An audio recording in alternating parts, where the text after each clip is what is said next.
like now to cast my attention to someone who, for two facets, I'd just like to describe. Authorship takes the form of poetic writing. And what is so important about the contribution made by Iseneth Spence, those of you who've heard the name before, she's been involved in entrepreneur. She has, well, business administration, but to come back to poetry, she has been writing a number of poetry diaries. I'd like to describe her as a one-man band, in the sense that 30 years ago, when the Chroma Black Writers organisation in Nottingham was a vibrant collective, I did not meet her at that point. But then, you see, what is so significant about her here and now is that she has gone on from life to the afterlife. So, hence the posthumous. I'd like to congratulate the fact that I have read a number of her poems. What again is so significant about her is that a number of anthologies have honoured her contribution. One of these anthologies I'd like to describe as A Quiet Storm. Another is known as Memories of the Millennium, and the other is entitled Best Poems and Poets of the 20th Century. Now, my favourite poem of Iseneth is one entitled Fire and Water. They're supposed to be having a mythological fight to see who is greater than the other, who holds the balance of probability. So, neighbours, friends, Romans, countrymen, people are gathering to see who is going to be the winner of the fight. But in steps the all-powerful creator who says in no uncertain terms, I have created you both, you are equal, and none of you are greater than the other. So then that settles the scores once and for all. For my purpose, I'd like to honour the fact that Iseneth has left an incredible name and honour for all poets in the field of writing. For instance, the year 2000 constitutes thereby, I describe, as a landmark, because she left Nottingham and went all the way to Washington, D.C. to collect an award.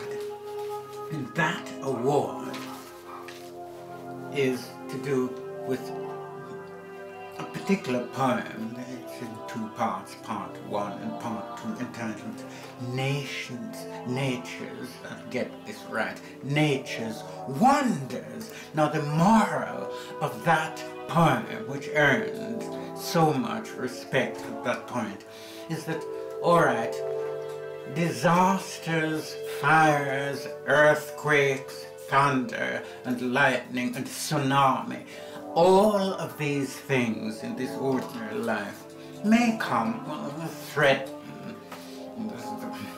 the balance of stability insofar as, but at the end of the day, life has a way, nature has a way of restructuring itself and bringing a sense of calm and balance. After calm comes the storm.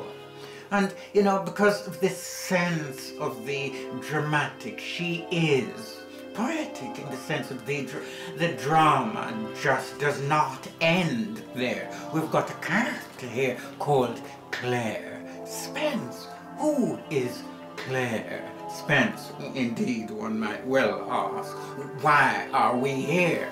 These larger-than-life questions. We are here in order to perfect our genealogical standing as a community, because from mother, hence comes the daughter. Claire Spence has been involved with, you'd say, the world of drama in terms of artistic directing and producing, and at this present moment in time as we speak, she is an actress of national importance, not just in the theatre in and around Britain, but also in the world of films. I give thanks for the fact that not just Claire, but we've also got April. I have been reading a number of April's own poems. She is another of these daughters, and I give thanks for the fact that the offspring of Asenath gives vent to the fact that once an author, always an author, because the stream of connection is endless. I give thanks. And for those of you who have been following these reviews all the way from part 1, 2, 3, you'll notice that I've made mention of Paul Grant, Paul Ifeomi Grant, who has up to now been one of the prolific authors in the city of Nottingham. His 7th work is entitled, I've got in front of me, What's Love Got to Do With It? And the book encapsulates 7 steps to solving the problems or the crisis of black male and female relationships.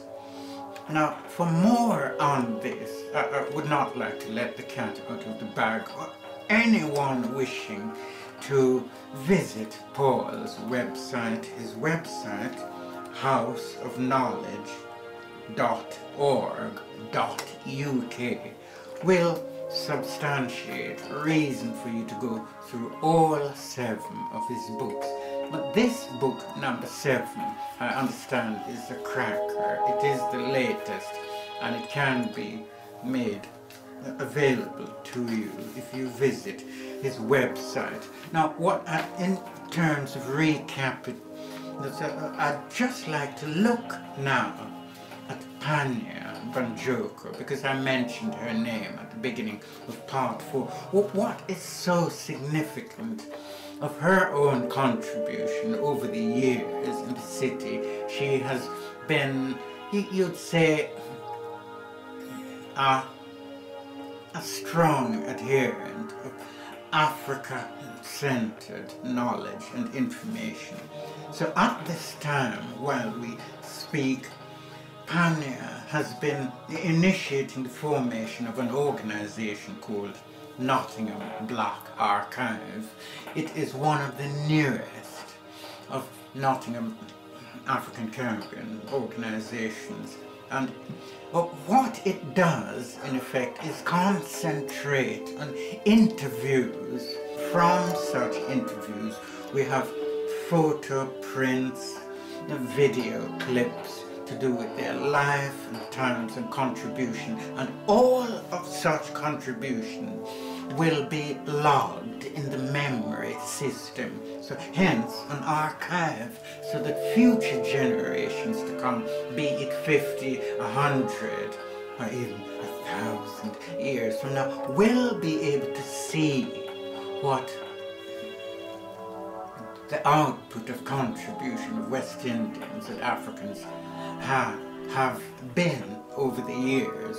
So I give thanks for the contribution of Pania. I give thanks also for the contribution of Asenath Spence, and she has been instrumental in the forefront, not just of authorship, but yes,